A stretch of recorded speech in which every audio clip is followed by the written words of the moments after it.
Welcome to the Monstrous Flesh podcast, where we explore the evolution and role of women and non-binary people in horror, as well as familiar tropes of the genre through a feminist lens. I'm Meg, one of your podcast hosts. And I'm Clelia, the other host of the podcast. And in this series, we are turning our attention to witches and the portrayal of witchcraft in horror cinema around the world. And in each episode, we dissect one film we fits the bill particularly well. And today, we are discussing The Witch, also known as the VVitch. The Vitch. Which is how I say it in my head every time I see it. Me too, all the time, every time. So, I'm sure people are familiar with this film, but just in case, would you like to give us a little synopsis, Clelia? I'll give a really short synopsis for it, yeah. So, the film is set in 1630s, around that time, in New England, and the story follows a devout Christian family, which is excommunicated from their Puritan community and forced to settle on the edge of a dark and foreboding forest. As they attempt to build a new life, sinister forces begin to unravel their sanity and tear apart their familial bonds. When their newborn son mysteriously disappears and their crops fail, paranoia and religious hysteria grip the family, and they start turning on each other, suspecting witchcraft is at play. Oh! So let me ask you straight off the bat, how many times have you seen this film? I would say probably only 2 or 3, I think. So I saw it maybe around when it first came out, but I don't know whether I saw it in the cinema. But then I know it's been on Netflix. I don't know if it still is.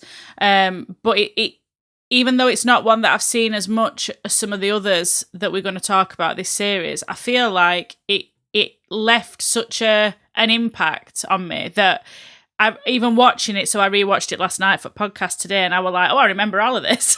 It's quite vivid, isn't it? But what about you? Yeah. Well, no, I mean, I'm asking because this was only the second time I watched it, actually, and I did like it the first time I watched it, but I did find it interesting. I think actually, opposite to you, he didn't leave a great mark on me. No, sorry, that's not fair at all. It's not fair to say that. It did, I did really like it, and I did find it really interesting. But I think watching it a second time, there's so much stuff that I didn't pick up on the first time, and it made me think, was I doing something else as I was watching it the first time? Because I didn't catch it in the cinema, and I think obviously your experience is so different when you watch it. And I think I watched it because everybody was like, "Have you seen it? You have to see. You have to watch it." So, so I do wonder if I watched it out of peer pressure. Yeah. didn't really take it in, but watching it again for the podcast, actually, I was just completely blown away by it. And I think it's definitely a film that I will, be rewatching a lot, because I feel like it's one that on rewatch you're going to pick up more and more stuff in terms of the folklore. The incredible amount of research that Robert Eggers clearly did for this film is just mind-boggling, really. So yeah, I was just wondering. Yeah, I agree with everything that you've just said. I think and I have got some stuff about like thoughts on like the symbolism and everything in there. But what I think is, I'm jumping right to end, not like me to be so chaotic. But what I really liked is that sort of title card at the end that was saying, this is informed by records and trial transcripts and language used is taken from those documents, like from that time. And I think, there's a real, it's very easy for people to use historical time points, but without any real sort of respect for the fact that this were like a reality, this were lived people's or any real lives. Understanding. And I think when you watch this, you feel that, and that's probably what makes it why so many people have such a reaction to it, because it feels very authentic in it. You know? Absolutely. Which is what I find it really strange that not strange, but I was reading an interview with Robert Egger. Sorry, I just cannot get his name right. I just want to call him Roger instead of Robert.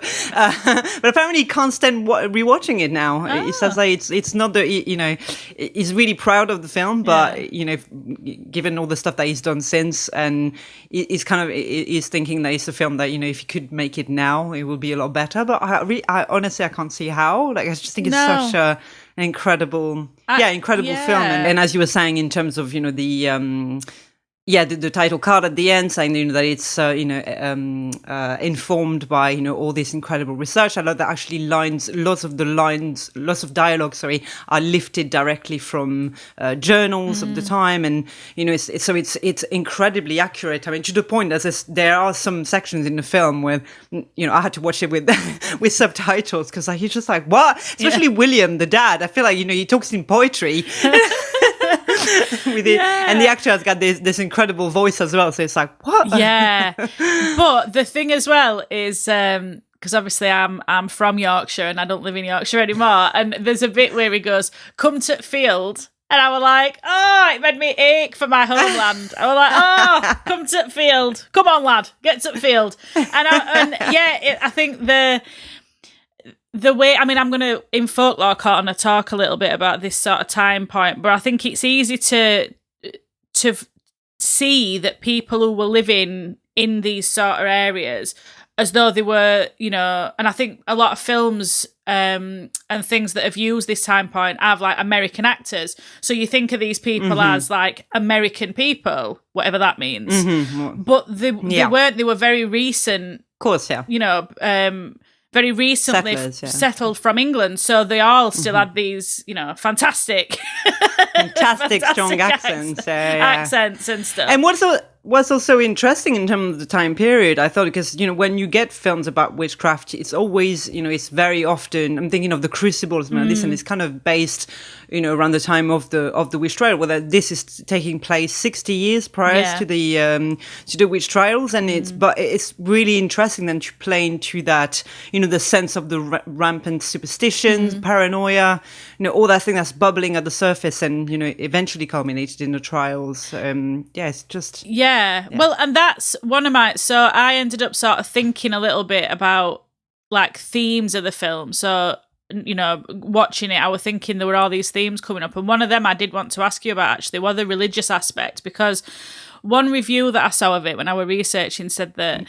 it's pervaded by the fear of God, and there are occasional references to his mercy, but only as something to beg for, not for something to trust in. And I thought that was such an accurate way to represent this religious faith that they've got, because most of my notes are like, why wouldn't you want to be a witch? Because, what's alternative? You've got this life of drudgery, and then you've got hellfire to look forward to at end of it, and you'll never be good enough to satisfy, God's grace and all this stuff. And this very Puritanism, I mean, that's why what's that joke? They were so repressed they even got kicked out of England. Like that. That's what the Puritan sort of, that sort of faith that it's really rooted in, you are born in sin and you spend your entire life trying not to be a sinner, but you're still always going to be a sinner underneath. And I think, why bother?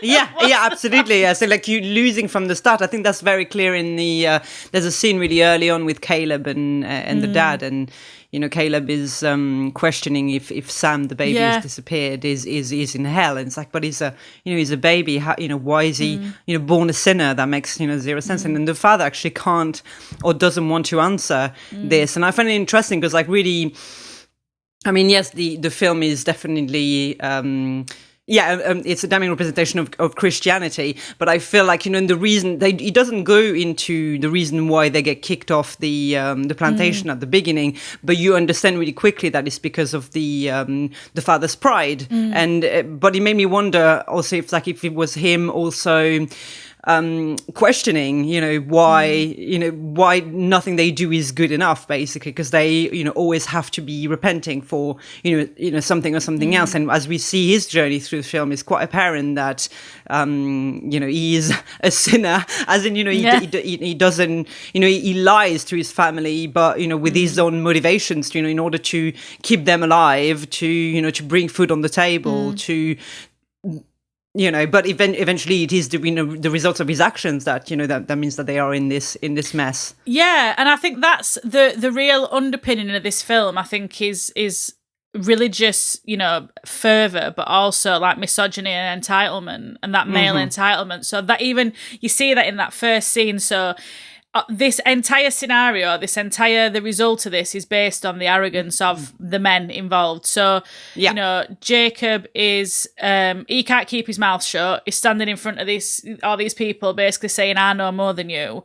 And they're kicked out, it feels very much like, because these men who are in charge of this council are furious that he refuses to obey them. And he's like, I'm not obeying you. And it's this male dominance, and that really comes through. And I think one of ways that comes through is obviously in his really religious, like pushing, this doctrine on his family.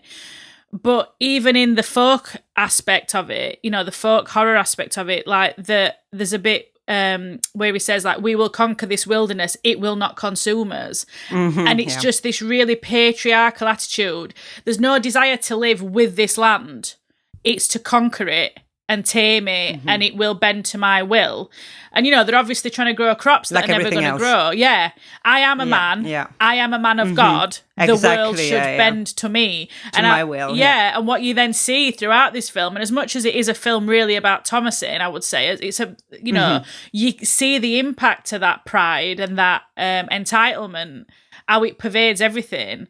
And, they're trying to grow crops that are probably never going to grow in that soil, but he don't want to learn. He just wants to grow corn. No, exactly, yeah. And it has to be full, it's foul play, isn't it? That the crop is not growing. But that's really interesting. I made a note of that exact quote, so it's like really great that you bring it up. But what I find really interesting, actually, in that scene at the start with the, when they in front of that jury, and the children look terrified, and so they're being banished from the plantation. But Thomasin actually lingers in the courtroom as everyone leaves, and it's Caleb who pulls her out. And I think so from the get-go, I think the film then makes it clear that Thomasin is not, she's not ordinary or passive and obedient. We get from that moment that she's supposed to be 15, I think, in the film. So she's at that age where you start questioning. But I think the whole thing about her is really that there is this desire, and she's a very pure and innocent innocent girl, but she has the desire to be a devout Christian girl, and at the same time she's a human being. The scene after that where she's actually praying and repenting for her sins, that she's been idle and all of this is it's really interesting. I think it was an amazing tour de force in the script to use that scene as a setup for, or maybe this is the point where the devil is kind of decides to own in on her, but at the same time it's also makes a lot of sense for all the shit that's going to happen afterwards, and like, why is it easy to pin it on her, basically? And what I think's interesting is there's no attempt to sexualize her at all. So there's no, it's not tied to a sexual awakening, it's not tied to a desire for, that really comes from Caleb, who is very and again, I think it's such a it is a film that highlights, and I'll talk a bit more about this when we talk about in Folklore Corner, but it highlights the dangers of isolation, like and you see that in Caleb, in the fact that he's a teenage boy who is developing as a teenage boy, and you can pray as much as you want, but that's the natural. It's such a subversion of the natural order of things in this really isolated, puritanical, repressed, just this, living together in this tiny little hovel, as Kay keeps calling it, in this hovel, we're stuck in this fucking hovel, but it's that you can't stop your natural humanity, really, isn't it? And it's, but that's never put on Thomasin until we get to, so what I think's interesting is, and I'm sure we'll talk more about this, that dynamic, but Thomasin's not sexualized, Thomasin's not sexual. She's sexualized to a point by Caleb in a very sort of innocent way, as much as it can be innocent when you're looking at your sister's tits. But I think we've got to, but then they're completely, I said they're completely isolated. Yeah. Yes, exactly. They were still part of the plantation. It's the curiosity, a natural sort of curiosity. But then what we see is that even though she's not doing any of that, at the end, and I mean, we'll talk about the end, I'm sure, in some detail, because it's quite a finale, but a mum says, I've seen you tempting your brother, and it would have been your dad next. And it is such a disgusting, baseless allegation, and it made me really angry, watching it again, because there's no she's so scapegoated for everything throughout. She's blamed for everything, especially by her mum. And I think that dynamic is interesting, because I think it's easy to say that all comes from the fact that she was watching Samuel when he disappeared. And I do think that's part of it. But I think also there is that friction of, well, she's turning, of age. She's becoming a woman. And I'm like looking at, there's that friction between mother and daughter that is not just purely rooted in this. Absolutely. This thing with Samuel. And she is, I mean, I feel really sorry for Thomasin all the way through it. Like, she's just to blamed for everything, and, look after your brothers and sisters, but they don't listen to her, so what's she supposed to do? Like, everything's just pushed on her all the time. Oh, it's horrible. She's used she's a slave for the family, basically, and up to the point where, when the parents have this discussion, at full volume, may I say, by the way, and they're like, and they call out for the children to find out if they're listening, and you're like, you live in a hut, right? Anyway, that's beside the point. But, up to the point where, she overhears them talking about the fact that, they're gonna, sell her to another family, basically, to serve them. So she's used that, she's a commodity, basically. And as you said, because she's, turning that age where, where actually, despite her not having any sexual, desires as such, where she's that age where she's becoming dangerous in terms of men are starting to look at her that way. So therefore, she must be, rid of, because God forbid that if men commit, sin, is still the woman's fault. It's her fault. Basically. It's Thomasin's fault for being a temptation, and exactly. I do think that. That dynamic as well is really, it's really well done, because it is, I mean, underneath everything, it is a family drama, I think, this film. It's very much, it's looking at a family and how it breaks apart in grief and in great, physical hardship, and, they're not going to survive. I mean, they're totally on their own. And at that time, to be cast out into wilderness, literally that's what happened, and it was dangerous. They've got no reserves, they keep echoing this idea that they're not going to have enough food to get through winter, they're not going to survive. And it's all because of the arrogance and the sin of Jacob. Really, he's conceited. He thinks he's better. He thinks he knows better. But so is the dad? Isn't that called William? Oh, William. Who's Jacob? William. Yeah. Who's Jacob? Yes. Oh, the Jacob's the boy. I have no idea. I don't know who Jacob is. I thought I was doing and so I remember it's called William because the mum is called Kate, and I was like, so it's William and Kate. You're right. Jacob's the horrible little boy. Yeah. That's right, exactly. Jacob's one of the little turd twins, as I would call them. Another horrible film where, exactly, another film that makes you realise that children really are horrible, and yes, the devil works through them. But I do think, I mean, we've mentioned this already, but it is interesting, what I think it does really well is the supernatural element is, obviously, there's elements that are quite explicit, but a lot of it is, well, is it supernatural? Particularly with the idea of the land being against him. Is it supernatural, or are you incompetent? Exactly. Can you just not grow corn? Do you not know But how I to think do that's it? that's exactly. I think we know by the end of the film there's only one thing that William is good at is chopping wood. Yeah.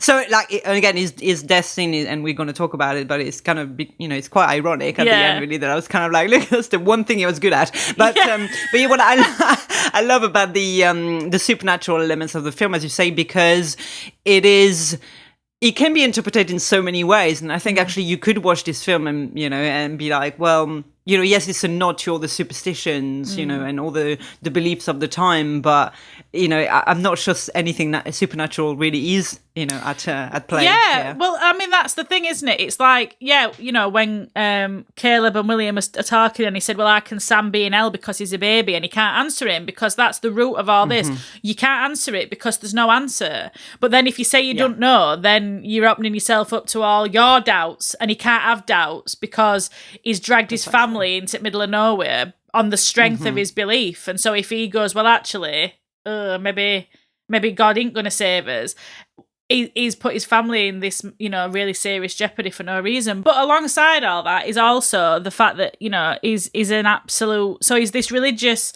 really, pious, religious guy. Like, he understands the Lord. But then he's just a liar. Like, he lies constantly, and he lets his children take fall for him. And, this whole thing with Silver Cup, he's already sold it. And then what I think really encapsulates in that is... So he lets Thomasin be blamed. Yeah. Even though, because her mum's already blaming her for everything, so that rot's already set in. So Thomasin's to blame for everything, and then he sort of he invalidates her feelings about it and tries to suggest that it's vanity that makes her want this silver cup, and makes her defend herself by saying like, well, no, we could sell it and that could help us, and he's already done it. And you think I think that is such an interesting way that it shows the hypocrisy of religion. You've got to tell truth and shame devil all the time, but I'll lie when it suits my purpose, and I'll let my children take the rap. Because I don't want to admit what I've done. And even Kay didn't want kids going into woods because they're creepy as fuck. And he's took his son into woods to try and trap animals, but Aunt told her that. And it's this real... I mean, Thomasin just said to him, like, as everything's building, you let her rule you. And I think, well, I don't think it's that he lets her rule him. I think it's that he can't rule at all. He's not a leader.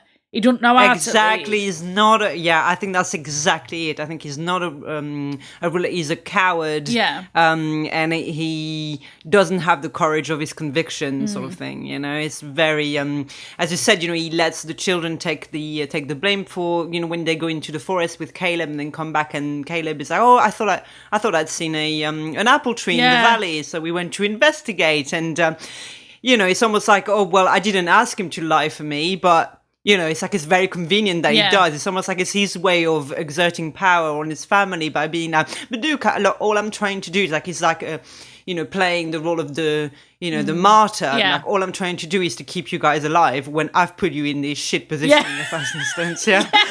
You're all here because of me. But yes, exactly. I'm working so hard and no one appreciates me. Exactly. Yeah. and I think it's what were overwhelming to me this time as well watching it is just the grief, the level of grief in the film. And it really is a film about that, I think. As we've said about, you never know if supernatural is coming into play, but I think it's also the way that this grief and this loss is just driving them all mad. They're just all... Absolutely. Because they're all... one thing after the next, One thing, and then and then you go, oh, well, is that supernatural, that all this hardship's befalling them? But actually, everything that happens is pretty what you would expect based on where they are. Exactly, taking your family in the wilderness. Yeah, absolutely.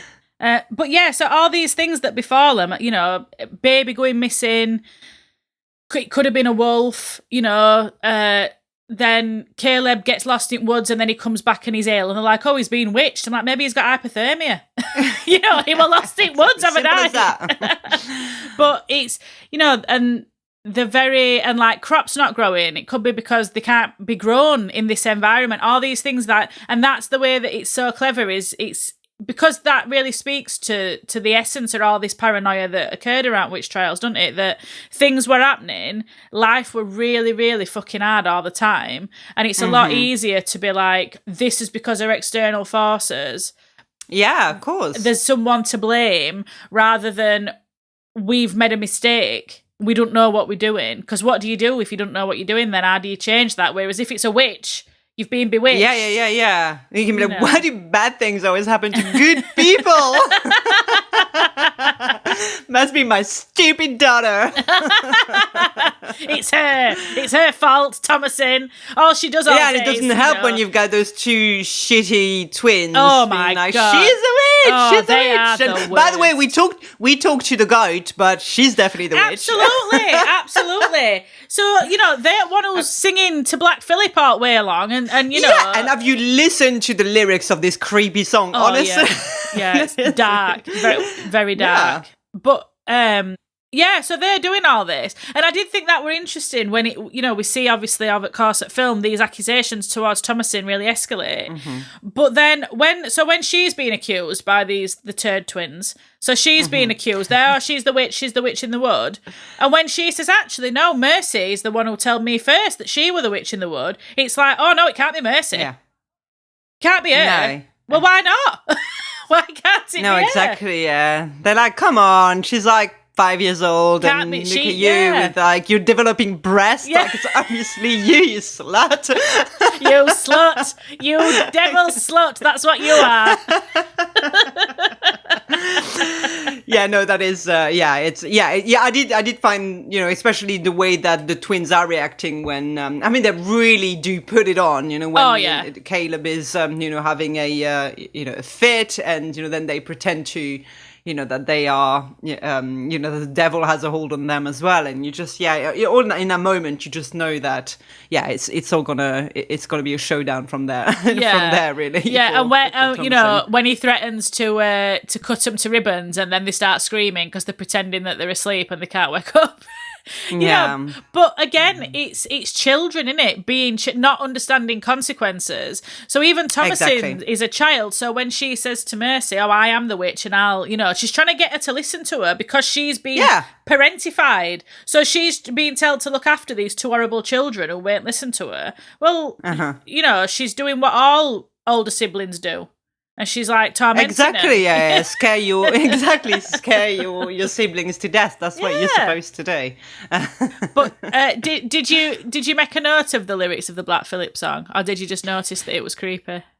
I don't have all of them, although I heard actually that somebody was looking for them online and couldn't find them, so they posted on a forum, does anybody have the lyrics? And Robert Eggers actually replied to them directly, because it's not because the person thought maybe it was a traditional song of the time, but it wasn't at all. But one lyric that really creeped me out is they say Black Phillip has a crown growing out of his head, and which is exactly. So obviously singing about the devil, but it's so you think the parents hearing the kids singing that song, which you think they must have rehearsed.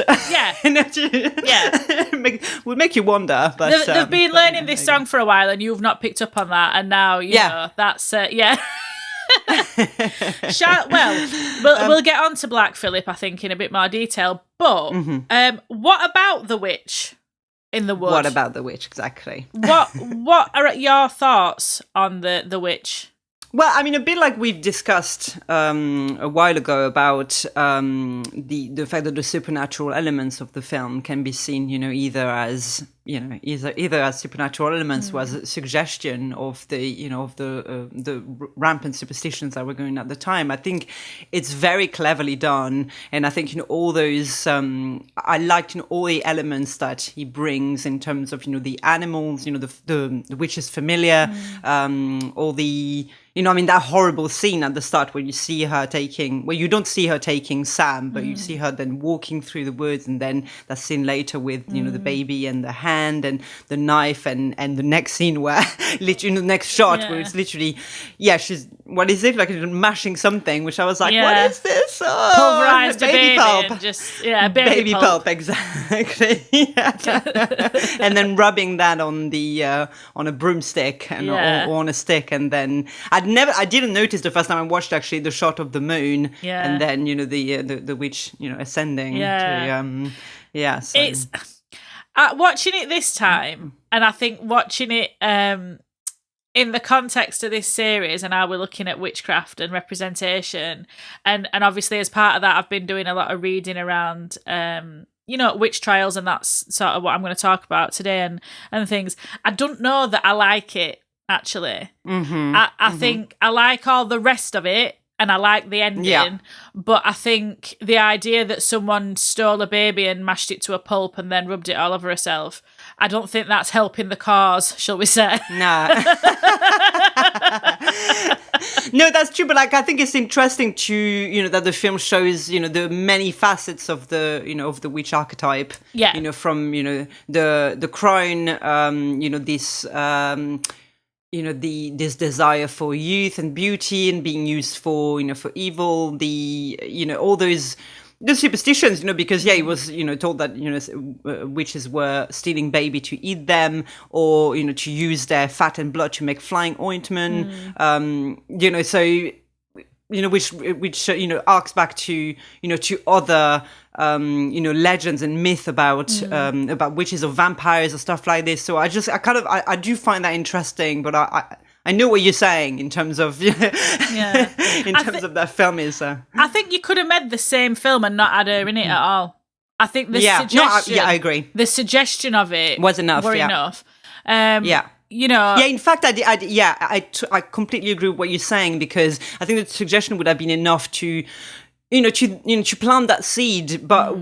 Without having to be, because of this, because she is in the film, and because there are all those scenes, that is too easy to just go down the literal route, of the reading of the film, and that's a shame, because I think it's so beyond that. Yeah, me too, and I think as well, because she has no interaction with Thomasin. She's got no influence on like the outcome, the ending. She's got there's no influence to it, and the witch is not really developed. That sort of storyline isn't really developed enough to be satisfying. So you've just got these couple of instances where, obviously that at the beginning, which I think really adds the horror element to it. Obviously the idea of someone like smashing a baby to bits and then flying off on a broomstick. And like you say, it does. I think that's the criticism I would probably have of this film, is that it's not clear on watching it what point is trying to be made. And some people would say there's no point, he just wanted to make like this New England folktale, and fine. But I think like the rest of the film is really leaning into that idea about superstition and persecution and isolation. But then you have got this element where there's this woman in woods who's killing babies. So it's not clear then what, I don't want to say whose side are we on, because I don't think you always have to have a side to be on, but I just feel it that sort of weakens. It weakens the rest of the narrative, which is very much about, well, what's real and what's not, and what's your superstition and what is the reality, because there is a real threat. No, exactly. But and also I think because the way that it is seen from the point of view of family, it's like, every time a kid is left with Thomasin, they end up disappearing or dead. Like, that's weird. But like from the point of view of the audience, you're like, no, bitch, there's a real witch in the woods. A witch! And she's the one, making all this shit happen.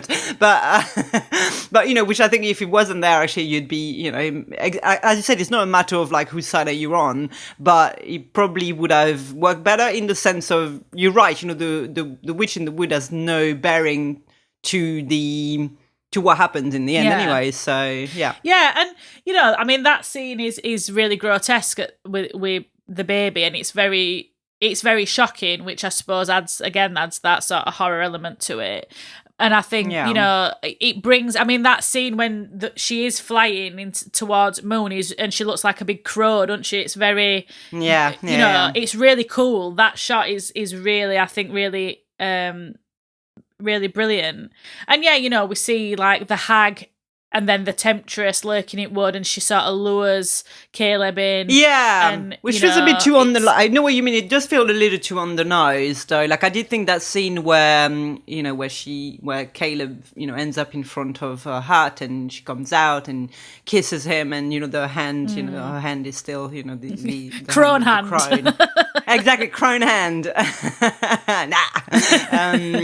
Yeah, it was a little. I was like, it feels like you're watching maybe like Little Red Riding Hood at that point, or like more of a fairy tale thing. So yeah, and I think it's really harsh what happens to Caleb, because it's as though implication is that he's like given into these base desires, and so he's punished. And again, well, that's surely not the narrative that you're trying to put forward, that he's wrong to have sexual desires because he's a human being. Like, so I think, it's that there's a bit of a disconnect with the rest of it, I think, for me, with that. And then obviously we see her at the end, and she's milking goat and suckling from this goat, and she's the hag again.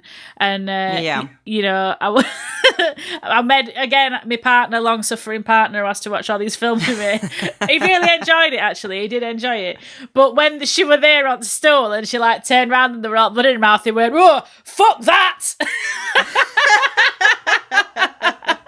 And he really made me laugh. Because I was like, yeah, that's a scary prospect. Some naked old woman on a stool, like, mouthful of blood, That's what he's got waiting for him in his future. I don't know if he thinks I'm not going to be a crow. Exactly. What do you think is going to happen? There were a bit that really made me laugh where when Caleb comes back from woods and she says, here he is, pale as death, naked as sin and witched. And I was like, the name of my autobiography. My epitaph. But yeah, I mean, it's what did you think? So I got a lot of my notes were on like the symbolism in the film. So like shock horror that I'd be looking at the symbolism. I know, not like me at all. But I do think it's really evocative. I think there's a lot in there that is really interesting and builds that slightly fairy tale-esque narrative. It's quite I mean, like the hair. Go on. Exactly. No. I was going to bring up the same thing, but again, like when we talk about the representation of the witch in that film, in terms of visual representation, and the many scenes that she appears in, and the flow in terms of the narrative, maybe. But I think there is this real desire in the film to cram in as much of that, of the research and the knowledge, and all the different aspects of the witch. And so I think that's in that sense, I think we can forgive it, because it is visually so striking, so interesting, and it does feel very cohesive in terms of all those all those Easter eggs, almost of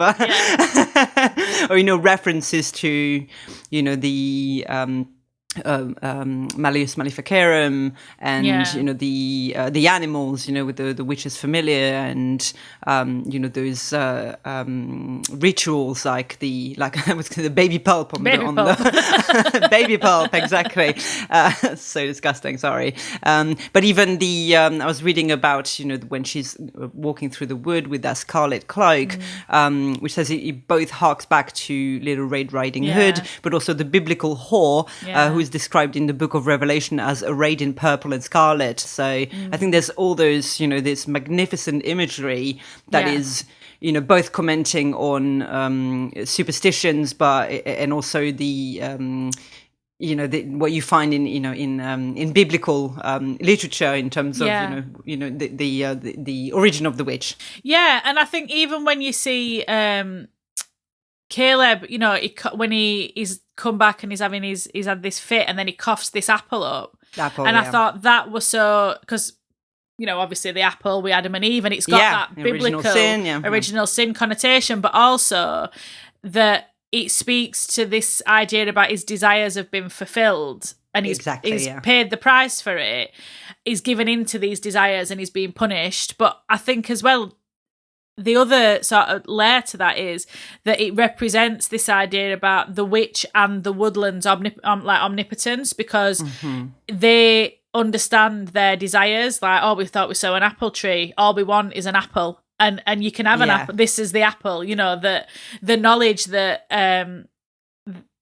it's a reminder of like a Jacob's deception as well. So he's watching his son like in this really, visceral, physical horror, and it's his sin that he coughs up, this lie that's come back. And I think that's so brilliant.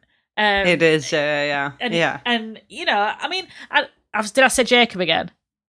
Yeah. Yes, I called him Jacob again. William! Sorry. That's great. That's brilliant. William. It's fine. William. Jacob's original sin. Jacob's original sin is being a little knobhead. That's what it is. Yeah, William. And I don't feel sorry for William, because all of his problems are his own making.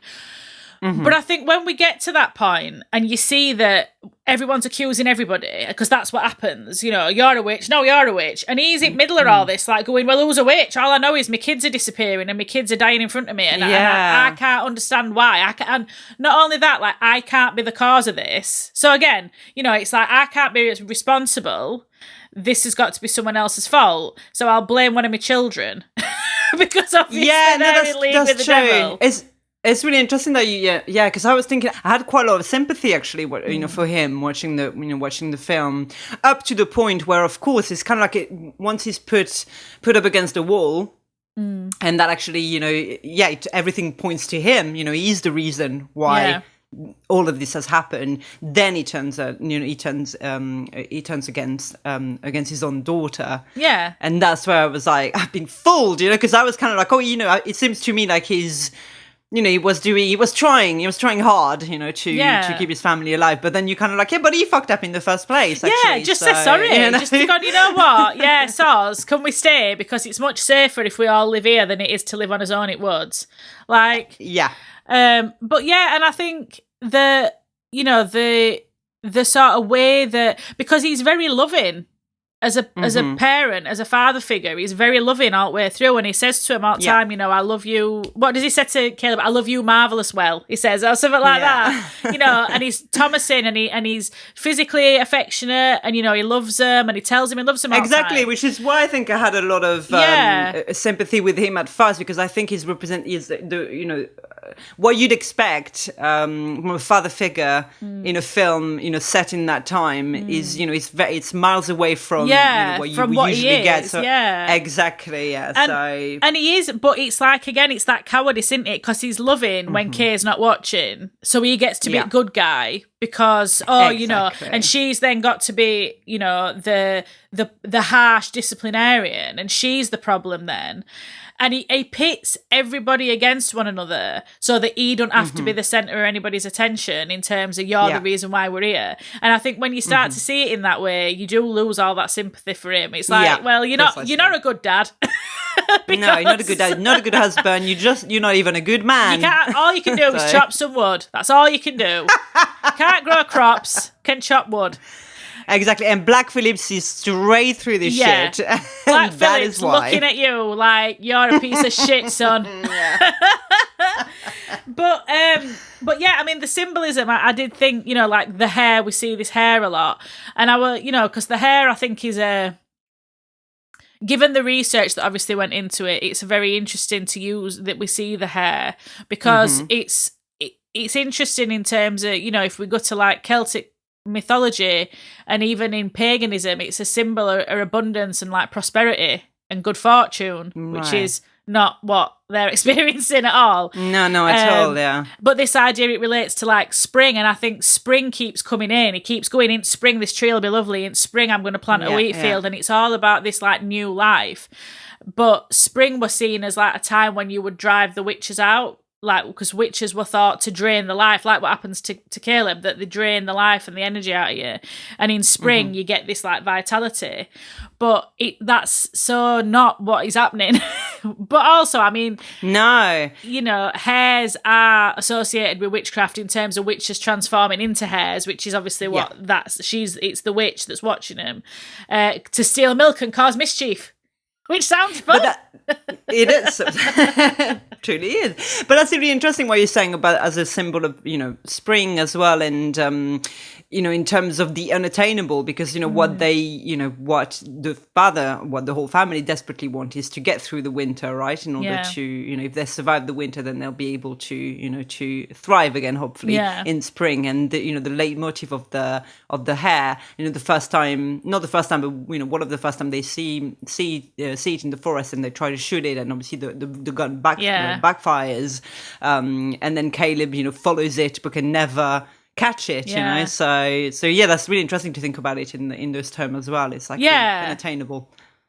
And that were my sort of thought on it, because obviously it was part of the folklore at that time that witches turned into hares, so I understand the hare. That's a very straightforward motif reading of it, but then when I were looking at it as that idea about new beginnings and abundance, and like you said, that they chase it and they can never catch it, then it adds another layer to film, that is this idea that they're chasing this, it's the dream. It's why they went to America in the first place, weren't it? Exactly. This idea about this new start and we will conquer this land, and it's not let it consume us. But and it's really interesting thinking of the witch in as a representation of our relationship with nature as well. I think then it starts.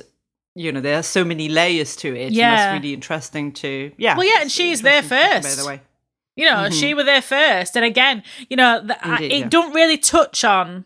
Because I suppose it's not necessarily part of the story that they wanted to tell, but it really don't touch on that, like the colonialism that is inherent in this. And I think the witch is she says at one bit, and it's a quote, I'm not using this term myself, but Kay says about someone being like, they've been cursed with Indian magic, she says, because obviously that's what they called indigenous people then.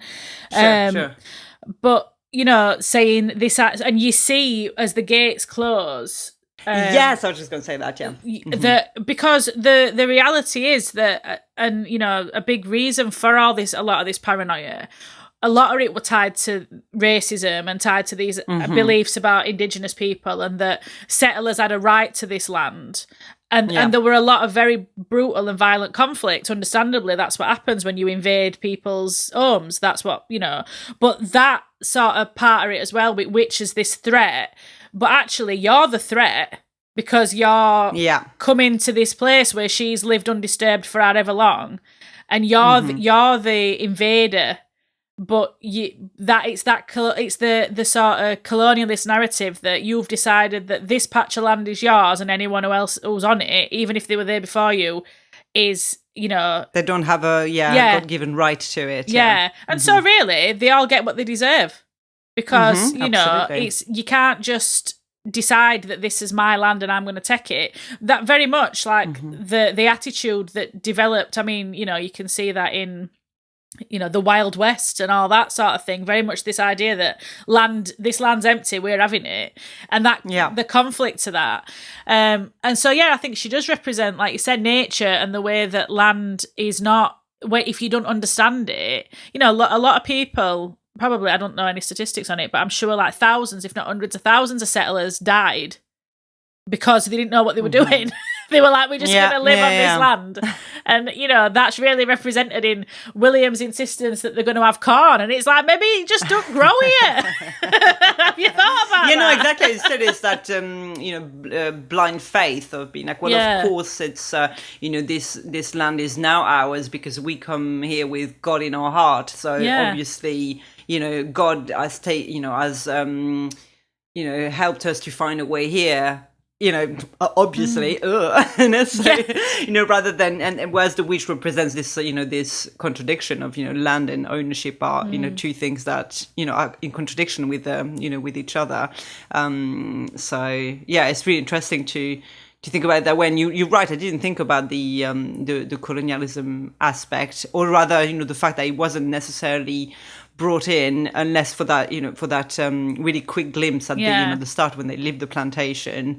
So that is it's really interesting. But I was thinking also the same way that in the last episode we talked with Emily about the reason why, a lot of women were accused of witchcraft wasn't necessarily because of their knowledge or their relationship to nature, being able to heal people and being midwives and stuff like this. The myth can be propagated a lot, but rather because of their social circumstances and because they were poor and because, it was an easy way to get rid of these people. I think in the case of Thomasin, I think that's really well illustrated in the film. The fact that, she's 15 and, in terms of, the mother seems to think like she's become a burden to the family, So, then to turn it all on her when all she's done is, being a slave to the family and is ready to be sold to another family like a commodity. But instead, because of,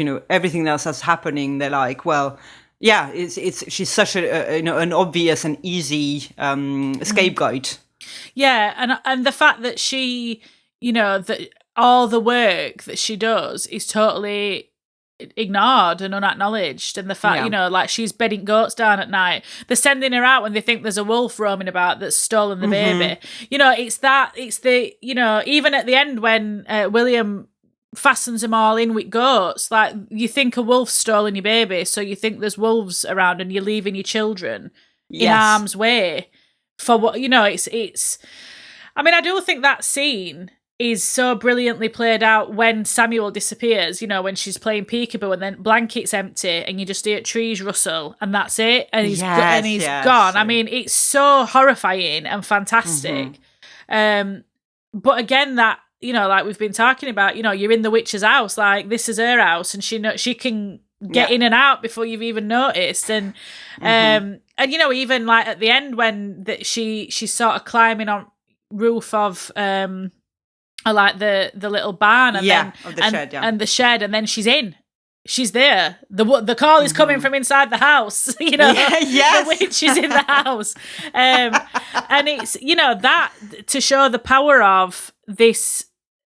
That's what I think is disappointing to a point, is because she's presented as this very powerful being, always capable of doing all these things, but then we don't really know about her, which is disappointing. No, because she's interesting as a character, but even and so obviously then she runs off with horrible twins, which good riddance, I say. But again, like you said, then it does look worse for Thomasin because Caleb, she wakes up and they're gone. So Sam disappeared while you were watching him, Caleb disappeared while you were at Wood with him, and now these two little bastards have gone as well. So you can't blame them to a point for thinking something's amiss. But yes, well, shall we get to Black Phillip then? Our Lord and personal saviour, Black Phillip. Love Black Phillip. What a hero. I love him. What a handsome goat as well. They did find a very photogenic goat. Oh my God. I thought the animals in this film in general, like the hair is the same. I thought the eyes were very human-like, It's like, it's kind of freaky. Really, really lovely. I mean, obviously we know that Thomasin actually says, the adversary comes in the shape of a he-goat and whispers. So we get that. And we see when Caleb comes back, he whispers. He's whispering to Kay. But yeah, I mean, I did try and find out why the goat is the symbol of the devil, and there's no clear answer, to be fair. I mean, it appears a lot in the witch. The film has a lot of art references, and Black Phillip is probably one of the most obvious one, with Francisco Goya's Witch's Sabbath, the painting of the black goat with witches dancing around it. So, but I did look into that. I mean, I love that painting. I think it's marvellous. Yeah. I'm trying to get a printer to put in my kitchen. But that's because that painting obviously comes much later than this is set. That's from like 1800s, isn't it? But the idea of it, this is what I think is interesting, because obviously this is a film that was made it's 2015, I think, isn't it? Is it? 2015, yeah. So there is an element of looking back through the lens of history, and we know that history is massively revisionist. Because apparently we didn't really see this idea about Satan as a goat until like the 19th sort of century, but it is linked to this idea about demonizing paganism by Christian church, so like linking, you know, that imagery. And also apparently that Baphomet, who everyone's familiar with, he was apparently the deity that the Knights Templar were accused of worshipping in the 1300s. So there was this idea about Satan as a god in the 1300s, but we don't really see it coming into play as frequently until like the 19th century, apparently, which I thought were interesting. But yes, one of the things I like so much about that with Black Phillip is this like constant presence looming. And then, you know, we'll get to the I suppose the culmination of the bloody violence, which does erupt quite suddenly, and I enjoy it very much, the ending. But I think the way that Black Phillip is... So when I first watched it, I remember watching it and thinking, right, all right, so there's this woman who's killing babies in it woods, and, you know, there's a witch it would. But it's not explicit that Black Phillip's anything to do with it. And when she says, speak to me like you speak to Mercy and Jacob, and then he doesn't say anything, and then he starts to speak, I remember the first time I saw it being, like, so thrilled that he actually were Satan. Like, I'm like, yes! The devil! And, you know, the way that there's this really brilliant transition where, because everything's done in shadow, you never really see him, but it's like a goat leg and then it's a man's leg as he turns into, and it's really cleverly done. Beautiful. And it's that whole final sort of scene, and, you know, I think it's so beautifully done. And I mean, he looks like Guy Fawkes, which is no bad thing. I'm sure Guy Fawkes was, you know, a hottie in his day. But,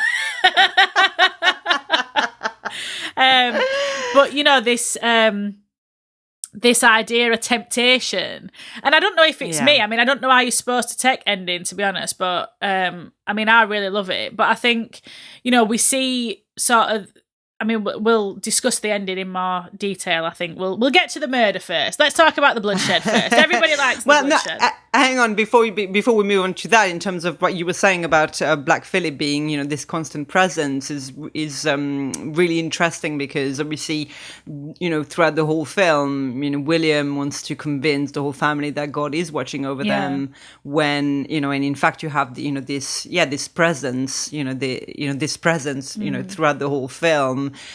And, you know, the devil, you know, God and the devil, you know, there's a very fine line, right? Yeah. So actually, you know, somebody who is watching over them, you know, the entire time. Yeah. It's just very unclear as to what their motivation, you know, is. So, yeah. So and it's interesting, because when Caleb is dying and he's saying, take me into your lap, take me into your love, cover me in your love.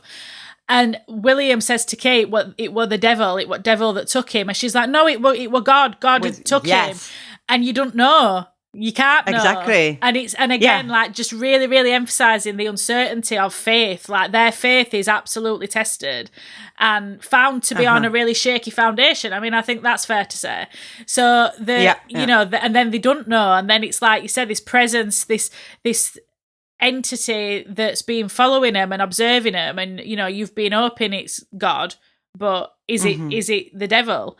Yeah, exactly. It's like, you know, what they want is being safe, you know, for the food to be plentiful, you know, really what they're asking of their God is really what the devil is seemingly offering. So yeah, absolutely. And I think that all, as that all starts to break down, I think that's so interesting in terms of one of the things I thought about is that, so obviously we start to see this real breakdown, and Thomasin's accused, and then, you know, William locks them all in this little shed. But then we see Kate, who is pretty much a secondary character for a lot of films. She's there, but she's like just mourning at everybody. And then obviously in her grief, I mean, she's really this outpouring of grief, which is totally understandable. But then I thought what were interesting is the first time you ever see her without like a cap on and her hair's uncovered is when she's sort of bewitched then. But again, is it grief? Yeah. Is it bewitched? And Caleb's there with Samuel, but he's whispering, and then obviously at the end we see that's the devil. That scene. And that scene, when she creeps out of bed and you see the silver cup. That's the first thing you see, and you're like, oh God, this is this isn't good. And again, that idea about the devil giving you your desire, everything you desire. She wanted. I mean, the cup is sort of secondary, but she wanted that, and then she wanted Caleb and Samuel back, and she's got it. And then he asks, what's never clear then is he says, just sign it. Will you read this book to me and will you sign it? And you never find out if she does, but then you see her with this empty blanket and a crow pecking. Oh, I'm holding my boobs right now. So literally that scene. Oh my God. It's so, nipple peck. Nipples pecked off. It's gone. But it's that. Yeah. And I think when we talked in the craft episode about like the abject, and I'm sorry to keep harking on about it, but I am obsessed with it. I do love it as a concept. But I think, that idea about like blood and milk, like when Thomasin's milking goat and it's blood, and that were a thing that witches were accused of, like spoiling milk and things. But then it's like this blood and milk and this abject mother. She's this, she's breastfeeding this baby, and then it's a crow and it's like pecking her. And it's this real like abject image of, torment and grief. And like, the crow, obviously that represents death, and it's like this messenger between worlds, that symbolism again. But as a tableau, like and she's laughing, like she's just laughing insane, just gone mad with this grief. And I think that is such a powerful scene. It is, and powerful image, and I think tableau is the right, word for it, because like one of my notes, I think, for this film is like every frame is a painting, and this one especially, I was like, you could, make a painting of this frame. It's just, it's so morbid, and but it's there is so much symbolism in it. It's absolutely and it's beautiful, amazing. And it's morbid, but it's beautiful in its way. Like and fire, she's just all this firelight, and it's just so powerful. And then, but again, I think at this point that's when you start to see that stuff is really happening, because when she wakes up, there's blood on a night dress. So exactly. So not just a nightmare. Yeah, it's not just a nightmare. She has had her tit pecked off. That's what's happened.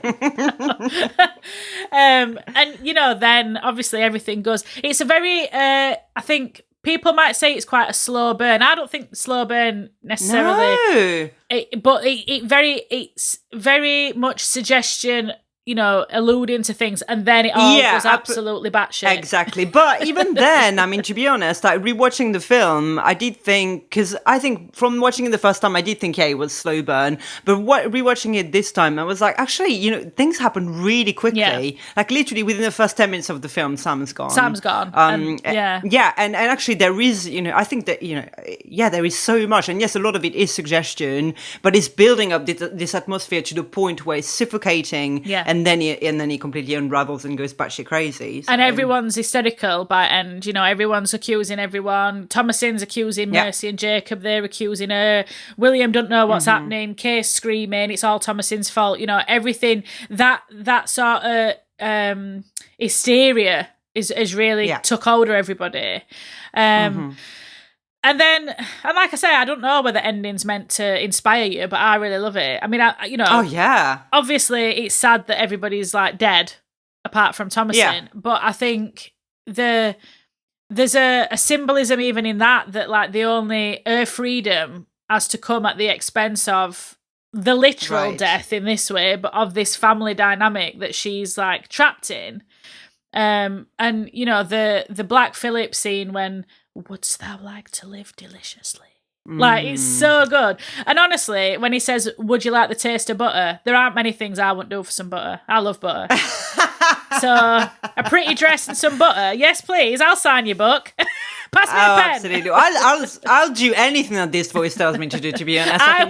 That voice is so unctuous and so delicious. And I'm like, talk to me. Carry on, Black Phillip. I'll sign it. Yeah. Exactly. She signs that book, and then she goes roaming in the wood naked with Black Phillip. I'm like, this sounds, this sounds like much a party. This sounds like a good night out. This sounds like, what do I want to be doing? Do I want to be running naked through the woods, or do I want to be like sweeping up? Yeah, exactly.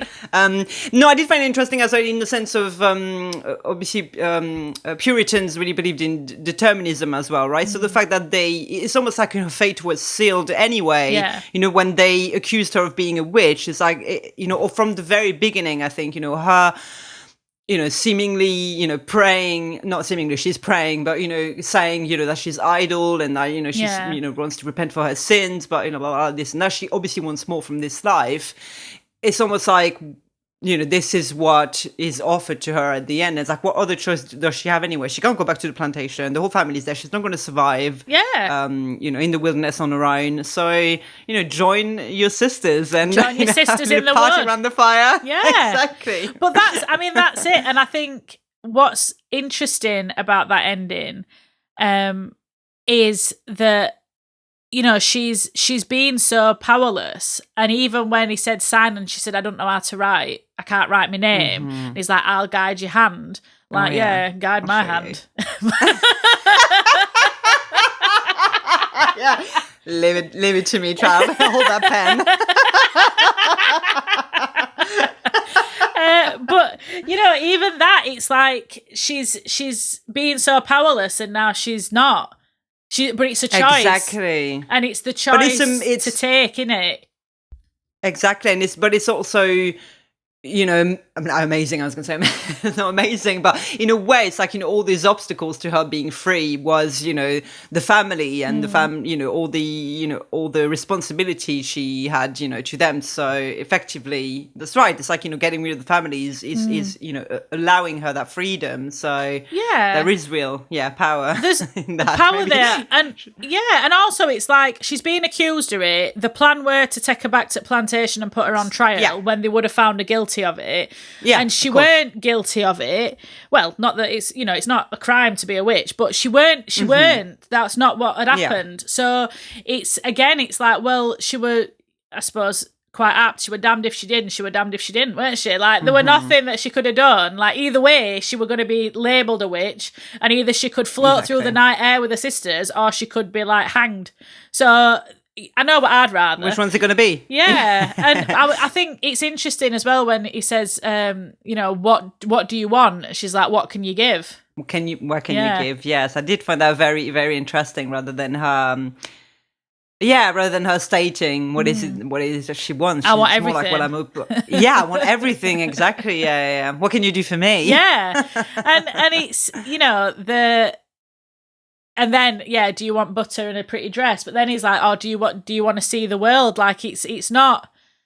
It's like there's a recognition of the potential in her that no one else has seen, and the power. And exactly. It's like, I feel like he's, you know, in that moment she's being seen as well, because there is a lot of shots in the film of her, you know, shot in isolation, looking at the woods, you know, as, you know, some sort of, you know, somewhere she could escape, you know, almost. So, you know, so that recognition of, do you want to see the world?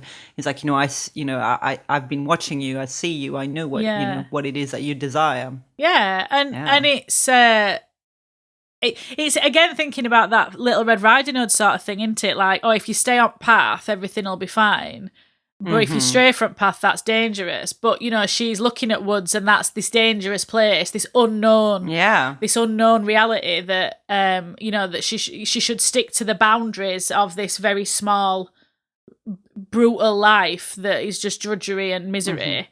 And the woods, like, represent that unknown, uncertain sort of future, don't they? Exactly. They say dangerous, I say nothing, you know, grows in the comfort zone. So but that's it. And so whether it's meant to be or not, I think it's a very happy ending for Thomasin. It is. Not for everybody else. Obviously, William gets disemboweled and, you know, smashed by his own. Well, they were going to have a rubbish life anyway. Like, what kind of life was he able to give them anyway? So, you know. Well, and Mercy. And we don't know about the twins. Yeah, they're just gone. We don't know. We don't what know. Happens. Exactly. Yeah. Either they've turned into pulp, or, you know, they might be pulp.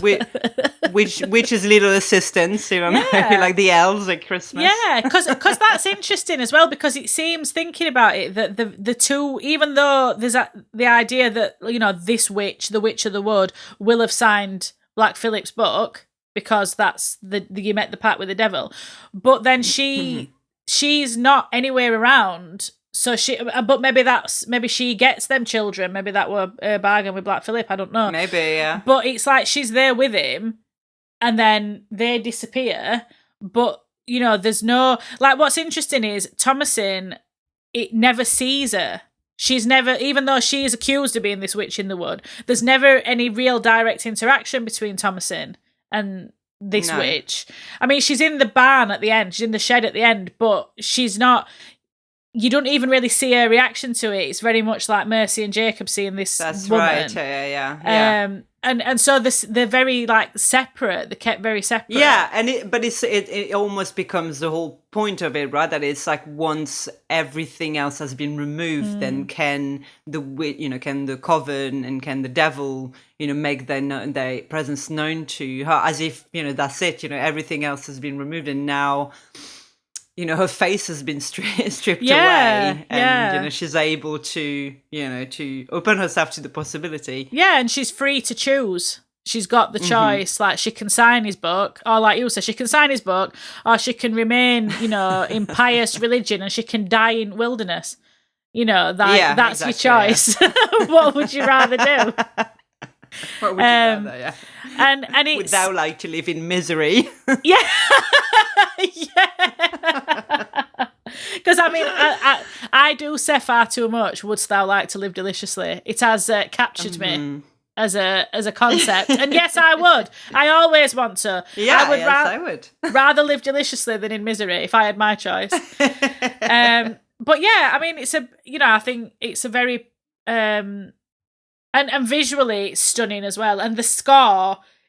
Yeah, the sound design is amazing, and gets under your skin, doesn't it? Yeah, it really does. And then that, we follow Thomasin into woods, and we see her join this coven, and they're all, this power that's radiating out of them, and then obviously they all start to levitate up into air, and it's like there's a joy, there's a real joy. The ecstasy on her face is just so liberating. It's like, oh, girl, yes, good for you, Thomasin.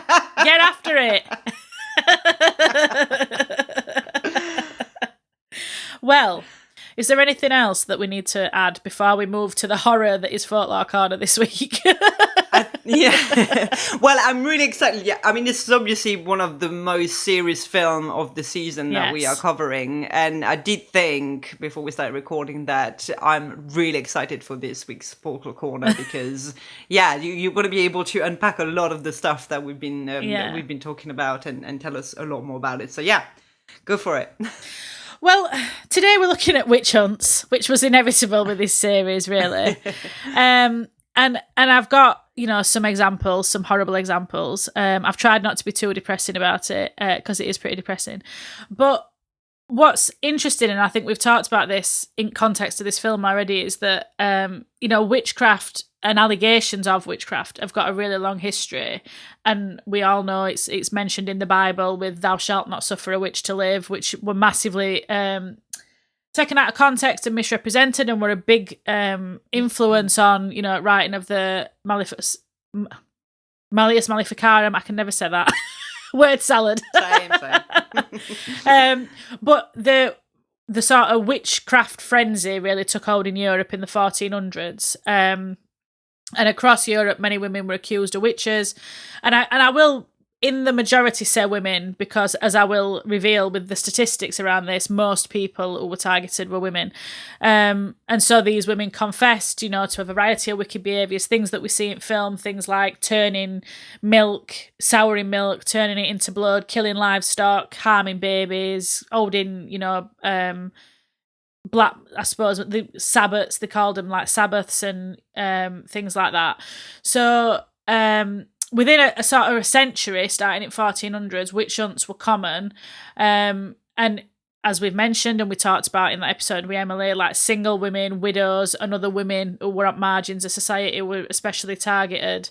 And, poorest members of communities were the ones who were really targeted, and it would because, like we talked about in the Witches episode, what they could offer in terms of economic support were less, it were limited. And we see that in film, really, that they're all like, it's all hands to pump all the time. Everybody's working, everybody's toiling day and night.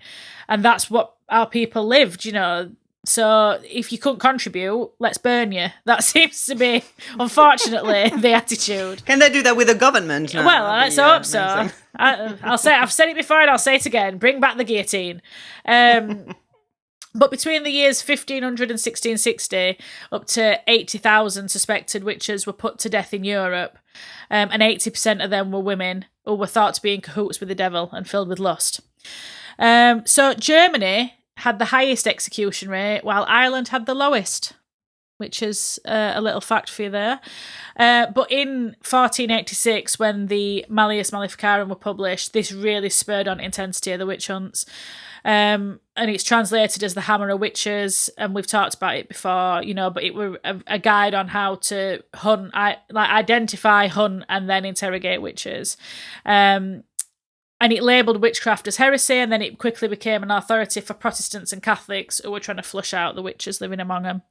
And so for more than 100 years, this book sold more copies of any other book in Europe except the Bible, which is a terrifying fact. It is a terrifying fact. I mean, imagine writing I suppose there are plenty religions that are based on the same principle of some dude writing some fairy tale or some sci-fi bullshit, and then people taking that as an authority. Absolutely. See Scientology. Yeah, I was just going to say see Scientology. Yeah. No, don't come after us, Church of. Leave it. We are but a small, humble podcast. But yeah, I think that really shows the tie between religion and witchcraft, and the hold that really had on society during this time. And in UK, witch trials lasted from 15th to 18th century, and it's estimated that 500 people died during this time. I have got some more statistics. I'll try not to bore us all to death with statistics, but I think in terms of providing context, it's really important. But 90% of these people were women, and it were at its most intense during the English Civil War, which lasted from 1642 to 1651, and then the Puritan era of the 17th century. So one example is the North Berwick witch trials. And so these trials took place in 1590 in Scotland, and what's interesting about this is you start to see the sort of the way that hysteria and this sort of real moral panic spread, because so the trials in 1590 in North Berwick ran for 2 years and implicated over 70 people. But the real driving force behind this were King James VI, who was, to be fair, obsessed with witches. He were really fixated on the idea that witches existed and they should be rooted out. But he set sail from Scotland to Copenhagen to marry Anne of Denmark. And whilst they were returning to Scotland, they endured these really severe storms and ended up having to shelter in Norway for weeks. And at this point, so this is where this sort of contagion effect begins, there were a growing interest in witch trials in Denmark following the trials that took place in Germany. And it didn't take long then for Copenhagen to start having trials, which kicked off in 1590, accusing women of trying to basically kill King James VI and Anne of Denmark by sinking the ship, so that they'd caused these storms and that they were responsible for this. And so once James heard these confessions, he started his own investigation in the UK. So we can see how this that I don't know how else to describe it other than a contagion, really, but it spread from Germany into Denmark and then into like UK and from hearing about these trials. And so King James then started his own investigation into these Scottish witches who were put on trial, and he reformed the Witchcraft Act in 1603, which, along with the Malleus Maleficarum, directly sort of legitimised witch hunts and witch trials. And when you've got the king telling you that it's fine to root out women and murder them, then that does legitimise this sort of shit. So basically he was a cunt. That's all I can really say. And along with other misogynists like Matthew Hopkins, Witchfinder General, we've talked about him before, they just terrorised the country, basically, going up and down, holding trials targeting women. The economic underpinning of the witch hunts, I think, is not necessarily talked about enough, which is that, you know, like witchfinders in general were making a lot of money and charging communities a lot of money to root out these witches and put them on trial and then rid these communities. Great business for them. Yeah, and so that comes into play as well. But in March 2022, Nicola Sturgeon did apologise for the persecution of the alleged witches in the 16th, 17th and 18th centuries, which I think is pretty cool. Wow, I did not know that. Yeah. So, you know, on behalf of Scotland, gave a big apology. And I think, you know, it's something that is not really talked about, I don't think, enough, that, you know, the idea that these people were murdered and their sort of legacy was that they were, you know, witches, even if they were witches, they weren't doing what they said they were, but in all likelihood, they weren't witches in the first place. But the last person executed for witchcraft in the UK was in 1727. So we've got a bit of historical... That's so late, isn't it? Yeah. It's so mad.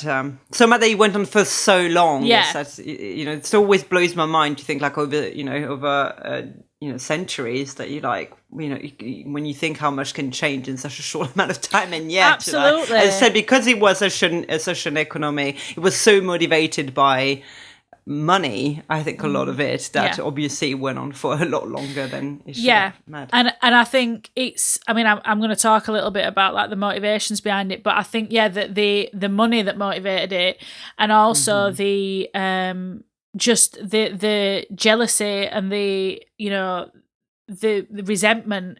People's lives were so hard, and wanted someone to blame, that desire to have someone to blame. And that's, I mean, we still see that today. I mean, that's not gone away, but we're just not necessarily doing, you know, formal witch hunts anymore. But I think that desire is still there. And, you know, we're seeing it even more now with State at World. I mean, World's a shit show. World's on fire, everything's burning, and everybody wants to take that out on everybody else, don't they, sort of thing. You know. But what we see then is, so as witch hunt fever is fading in Europe and they're sort of going, oh, actually, maybe we should stop, you know, burning these women, it begins to kick off in the New World. So this led to probably the most famous witch hunt in history, which is the Salem witch trials. But the Salem witch trials was not the first to take place in North America. That was the Hartford witch trials in Connecticut, which was 30 years before Salem. And this took place from 1647 to 1663. And just for, you know, the sort of record for this poor person, I thought I would tell you the first woman who was executed. Poor woman. She was executed for witchcraft, and this was likely the first execution in the whole of the American sort of colonies where all these people had come and settled. And this was I think it's Alcy, you pronounce it, Alcy Young. So very little's known about her due to just not, very poor record keeping at the time. But it is known that an influenza outbreak had occurred around this time, and it's thought that formed part of these allegations against her. That, you know, the thing is that I find so frustrating about, you know, when you look at why people were accused, is so people had left their home and gone to a totally new environment and started to get ill because, you know, you travel, you're doing this massive journey, you're starving, you're not well, you're not well, that's what happens. And, you know, flu is the sort of natural thing that would happen in this situation. And we know that flu spreads like wildfire anyway, but that were used to accuse this woman of being a witch. And I know you can't, you know, there's a big factor in this is lack of knowledge at the time about medicine. Lack of knowledge, exactly, yeah. You know, and people reverting to what they knew. And so I think, you know, you have to take that in its context. But but also the fact that she stood to inherit property, which made her more of an attractive target. So again, money, jealousy, entitlement. That makes a lot more sense. Exactly. It's really interesting to dig into the whys of it. But now we come to the Salem witch trials. So I think that's become this really stereotypical idea about what witch hunting scenarios look like. And that's just because there's been so much representation of it in, you know, literature and in art and you know. What I think is interesting about it, though, is the time frame of it. So over the course of 15 months, which is the length of the Salem witch trials. It was like a 15-month period. 200 people were accused, 30 were found guilty, 19 of whom were executed by hanging, which were 14 women and 5 men. And 1 man died under torture and 5 people died in jail. And it was the deadliest witch hunt in the history of colonial North America. And I think when you look at like them stats from UK, which is over like hundreds of years, 500 people died. And then in 15 months, you've got like, 20 people, 25 people are dead. Just to scale that up like that is a real... and I think that's why that is one of the most discussed representations or instances, I should say, of witch hunting, because it's just the escalation of it. It was so rapid. And I really did. I know it doesn't seem like it to people listening who are probably like, chuffing hell, this is like a seminar on the witch hunts. But I really had to cut this down because I could have talked about this for like 3 hours. But, there's so many things that came into that, political and social factors and everything that were very specific to that place. But also you can like extrapolate that up to the wider society at the time. But the accusations began when 4 young girls aged 9 to 17 started to accuse the neighbours. And these accusations all centred on this idea about being afflicted and that they were experiencing, they'd like, speak in tongues and they'd writhe about and, that they'd scream that they were being like poked and, it were all very histrionic, very, very dramatic, much like Mercy and Jacob, when they're sort of screaming and rolling about. But people began to believe then that witches were causing physical and mental harm to the girls, and then this spread through community, and then before you know it, 200 people have been accused of witchcraft, and it's held up as an example of mass hysteria and like this cautionary tale of religious extremism and isolation, and then not maintaining like due process. And I think, religious extremism and isolation really is what we see in The Witch. Like there's this very extreme approach to religious belief and what that does then. And because you can't satisfy it, none of them can satisfy this God that they worship. Not even William, who was like, so pious, even though he's not.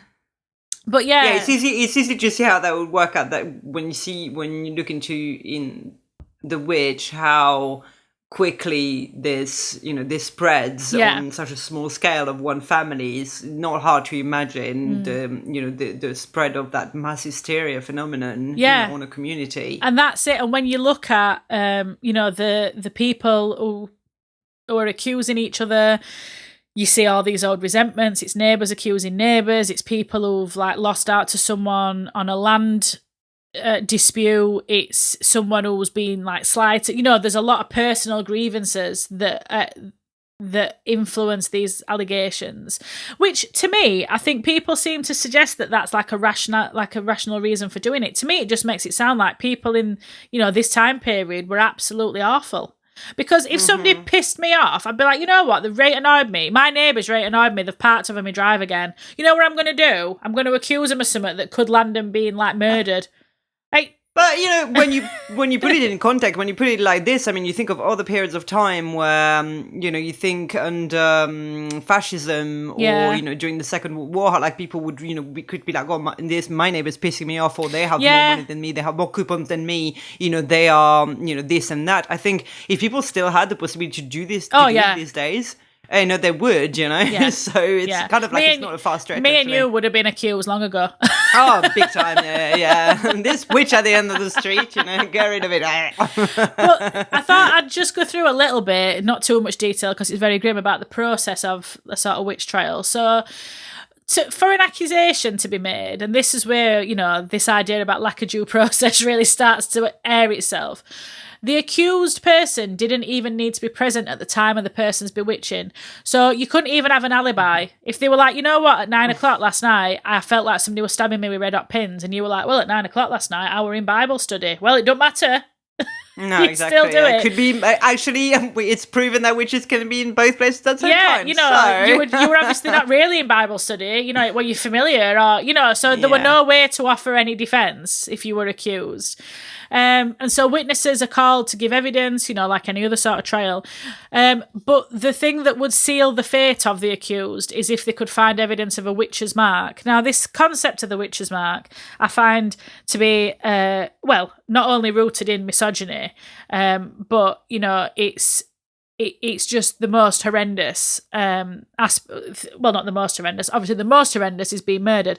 But I mean, in terms of, this idea that if you had like a mole or a wart, or in some instances, and this just goes to show what a sad life women led then, a woman's clitoris could be seen as the devil's mark because they didn't know what it were, which, again, not much has changed. Not much has changed. Not much has changed. But no wonder Thomasin were like, get me in them woods. Like, get me out of here, But yeah, so to find it, obviously a very thorough examination were required. So women were just, stripped and just violated by these men who decided that they were going to just examine them. So, just prodded and poked at.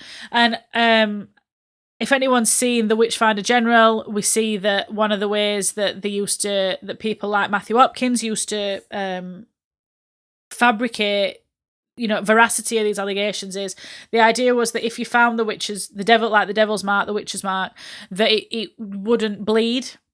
So they would stab it, but they had, it were a retractable blade. So it looked like they were stabbing him and they weren't stabbing him. So it looked like it had not bled.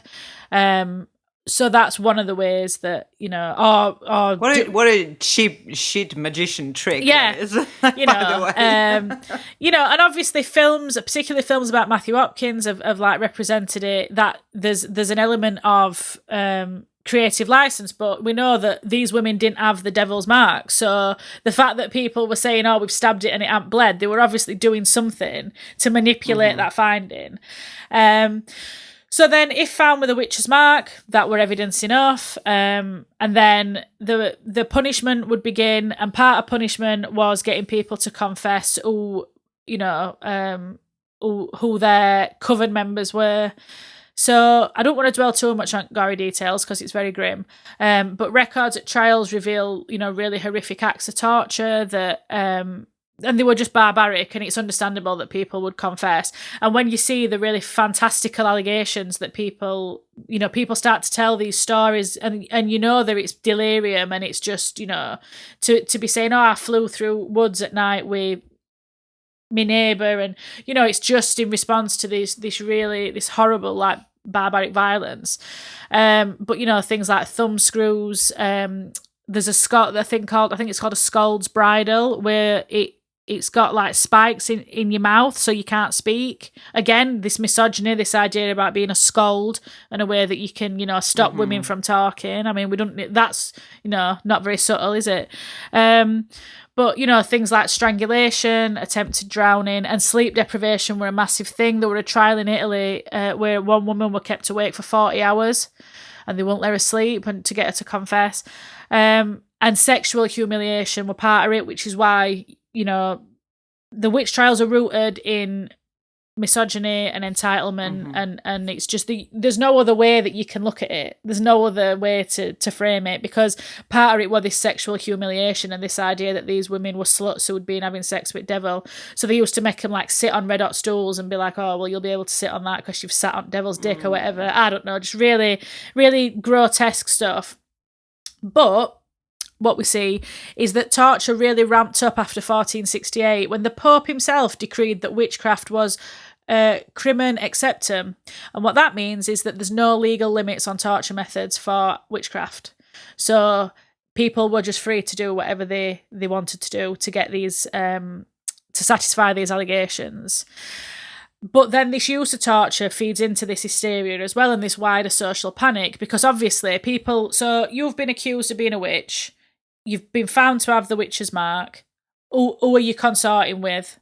Who's your, because you can't ever be a witch by yourself either. No, exactly. It's like, who else can you drag into this? There's no solo practitioners, so there's got to be other people that you're doing it with. And so then, if you're being tortured, well, this is why, torture doesn't work, because people will tell you whatever you want to hear so that they don't get tortured anymore. I mean, I don't know why anybody's ever used torture. I don't know why you think you're getting a reliable response from anyone. And we know that I'm being very political today. Shock horror. But we know that that's not stopped. We know what we're happening in Guantanamo Bay and waterboarding and things like that. People still torture people and think they're going to get reliable information. Or they get the information that they want to get. Yeah, well, that's absolutely get the answers that justify what they're doing. So this is the thing with this. The people wanted more victims. People wanted more women to be able to be put on trial and put to death. So we'll torture you until you tell us what we want to hear that satisfies this. People were tortured and giving up co-conspirators, and so we see more people accused, and it really snowballs. And also why would someone confess aside from torture? Well, anyone who confessed could be reintegrated back into their community. And if they didn't confess, they were, ostracized at best, murdered at worst. But there was this idea that if you just confessed your sins, that you could rejoin the community and all would be forgiven. So people were confessing so that they weren't totally ostracized from only community they had, And if you could survive the torture without confessing, you were also released. So, lovely, lovely stuff. But those who were found guilty were hanged, burned, and drowned. And there's a big thing, people always talk about like ducking stools and like throwing women into water. And if you floated, you were a witch. And if you sank, you drowned, but God had forgiven you. So that were nice. Burning were favoured in Europe. It were favoured generally, but especially in Europe because it was the most painful, which again tells you that this is not necessarily just about ridding the world of witches, is it? And then in America, they preferred hanging for whatever reason. So, lovely stuff. Never expected it to be cheerful, but that was that's a lot, and like and as as you've illustrated really well here, is that the root cause of it all, really can be found in misogyny, and it's like there is above the whatever religious motivation can be found. It's really this desire to hurt women. Yeah. Absolutely, and that's the sort of main factors I think, and a lot of researchers think, is this religious context and gender politics, and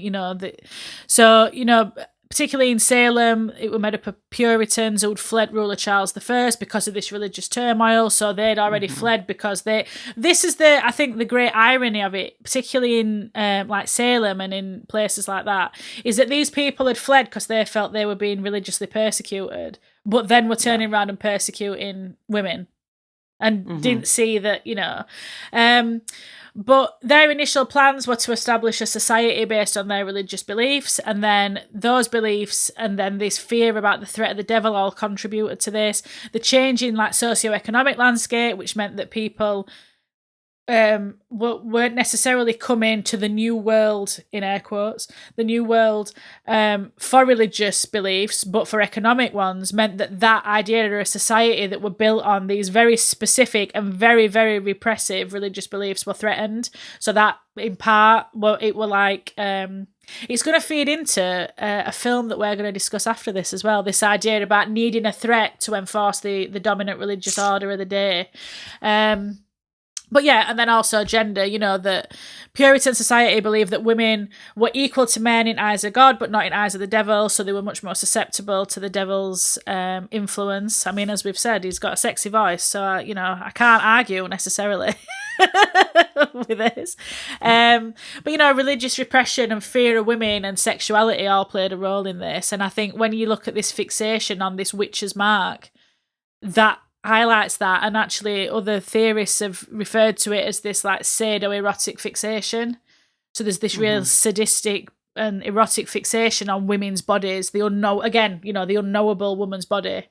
And I just think it really speaks to a way that like religious repression just perverts normal desire and then creates this gruesome fascination with women's bodies that, with the body generally, but in this case, particularly women's bodies, and this repression, and like you said, it's Thomasin's fault if a brother looks at her, is looking at her. It's women's fault that men can't control themselves, I mean, there is the idea that, particularly in Salem, that these afflictions might have been a result of ergotism,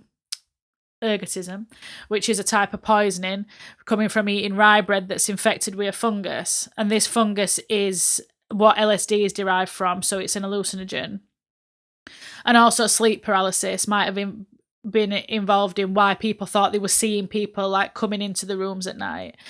But I think I would agree more with theorists who reject this like biological explanation, because that's not all of it. It's very much about the significance of jealousy and spite and misogyny and this need for attention from people making allegations, need for control, patriarchal control. So I don't think, although there might have been some of these biological underpinnings, things that were sort of related, that's not enough to quantify the entire span of this, horrible period. So just to finish on some gruesome statistics for us. So it's classed as the early modern period when the witch hunts and witch trials took place. From 1400 to 1775, around 100,000 people were prosecuted for witchcraft in Europe and North America. And of those, 40 to 60,000 people were executed. So these statistics are very... they're not set in stone. They're based on what people can glean from, records at the time and things. Because this 40 to 60,000 deaths doesn't include unofficial murders of those who were accused that went unrecorded, people who didn't go through a trial process, just identified somebody and killed them. And it also doesn't include people who died due to disgusting prison conditions they were kept in. But roughly 80% of those convicted were women, and most of those women were over the age of 40. So I think that just highlights again this fear of the aging woman and, what role that had to play in it. So yes, that's all I've got to say for now about this. So what recommendations do we have then? I only went for one recommendation actually, because although there is a lot of, there's a lot of films that, that would come to mind when talking about The Witch, but one that definitely chimed with, with me in terms of the theme talked about in The Witch and the historical accuracy of it, is a film called Coven of Sisters from 2020. It's a film set in the French Basque region, and it is set in 1609, so kind of similar sort of period than The Witch. But it's about women who are accused of witchcraft and try to lure their inquisitor to witness the witch's Sabbath in order to postpone the execution. And what's interesting about the film is that it's based on a book by Pierre de Rostegui, written in 1612, called Tableau of the Inconstancy of Evil Angels and Demons, and is kind of the most sensationalist account of a Sabbath, which is obviously the nocturnal gathering of witches, and he recounts a witch hunt during which the judge had conducted in the French Basque country, and is replete with allegation of cannibalism, vampirism, and a great deal of demonic sex, etc. So really interesting. But yeah, if you've I'm not sure where you can find it. Maybe we'll source a DVD of it, but yeah, really, that's the one that I was kind of like, it feels very similar to The Witch. So yeah. Really that sounds brilliant. Well, I had The Crucible. Yes. From 96, which I watched at school. So which version? Yeah. I watched at school when we were doing The Crucible, the play, which is also the play I think is very interesting. I had Saint Maud, which we've talked about on this podcast before, because I think that idea about like religious extremism and the role, the impact it has. Haxon, obviously, from 1922, which really talks about persecution and the witch trials. But then I also had A Field in England, which I saw recently for the first time, and I thought it was fantastic. And that occurs during the English Civil War, and it's sort of touching on those themes. Inside Number 9 also has an episode about the witch trials, and I can't remember what it's called, but they did a really good episode set in that sort of Puritan, and witch finders come in, and that's really good as well. So they were my recommendations. I also think that there's a series about the witch trials on BBC Sounds. Someone did a podcast recently looking at... Yes. So that's really great. Yeah, so if people are interested in hearing more, they can get hold of that there. I think it's just called Witch, isn't it? Witch, I think it is Witch. Yeah, it's called Witch. Yeah. But we are introducing a new sort of mini final segment this time, where we're going to talk about something that we've watched recently that we've enjoyed, because a lot of our films are like looking back, going back. And this time we've both seen the same thing, which is quite fortuitous.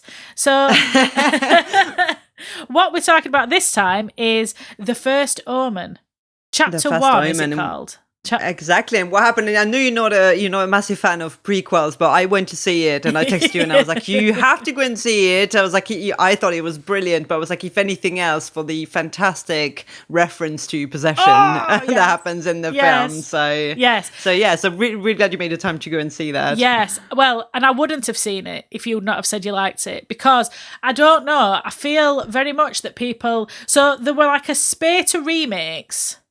That's all that anybody made. And now what we're getting is all anybody's making is like the first one of I saw 2 trailers. Origin stories. They're doing one at the origin of the strangers. Do they need an origin story? I know, that seems like the most... one of the films that you kind of like, I didn't think this needed an origin story. It was fine. Home invasion, whatever, quite chilling. I don't think we need to know why they decided to be murderers. That seems like a really weird prospect for a film. So I do think this is becoming a concerning trend where everything's like chapter 1. But I have to confess to a great love of The Omen, and it was one of the first horror films that I saw when I was much too young, and it was petrifying. The original I'm talking about, the 70s one. And so I've seen all of the original sort of trilogy, and I really love them all. And yeah, I absolutely loved this film. I thought it was absolutely fantastic. Yeah, it is so great. And I think in terms of keeping with the aesthetic as well of the original one, I thought it was just so great. It's one of the rare, modern films that is set in, this time period that I thought, wow, it's really, aesthetically... Actually, there's 2 films out at the moment that do the same thing. Late Night with the Devil is kind of very similar in terms of like that fantastic, aesthetic as well. But yeah, I thought like straight away when the film started, I was like, well, even if the film is shit, like I'm still gonna, like it's still visually very pleasing. Yeah. And they got, it feels very, no, accurate was the word. It feels very, what's the word? Sorry. Authentic. It feels very authentic. Thank you. Yes. So I thought even if the story is shit, and I thought at least the visuals are striking and it feels very authentic. Yeah, me too. I mean, as soon as it started and it was like 1970s Rome, I'm like, I love it. I'm in. Yeah. And it was just beautiful, and really beautifully shot, which I think is becoming more of a thing in horror. And I really like it. Not that I'm saying no one ever shot a film well in horror. I'm not saying that at all. No. But I know what you mean in terms of mainstream film, mainstream horror films being, given more budget is really nice. And I don't know about you, but I went to see it at the multiplex because it wasn't it wasn't out at the at Broadway here, and so I saw it with a really, really young audience, and I did think what was amazing that obviously as an older woman, there's a lot of this film is packed full of references to to other films, that obviously I was like, Rosemary's Baby and Possession, and obviously the Omen, obviously, but I feel like definitely the audience that I was watching it with probably had not even seen, The Omen. So it was kind of really interesting to see that, their reaction to it as well. Yeah. Missing out on, being introduced to those themes and, this style of horror, really, yeah. Yeah. And, I went to see it on a Tuesday night, and they got it in a really tiny screen, so there weren't that many people in, which I was very pleased about. Brilliant, yeah. But yeah, I really loved it, and I thought we'll not give spoilers because it is out at the minute, so we'll not ruin it for people. But yeah, like the references to the references to original Omen, like you say, are really, but they're not done in a way that feels like trite or cliche. No, yeah. It's really well done. Subtle. Yeah, and then like references to other films, it's very much embedded in the history of the films that have come before it, and I really love that. And I think to have a woman be at centre of it, to have it be about this religious sort of turmoil in this woman, and that she. I'll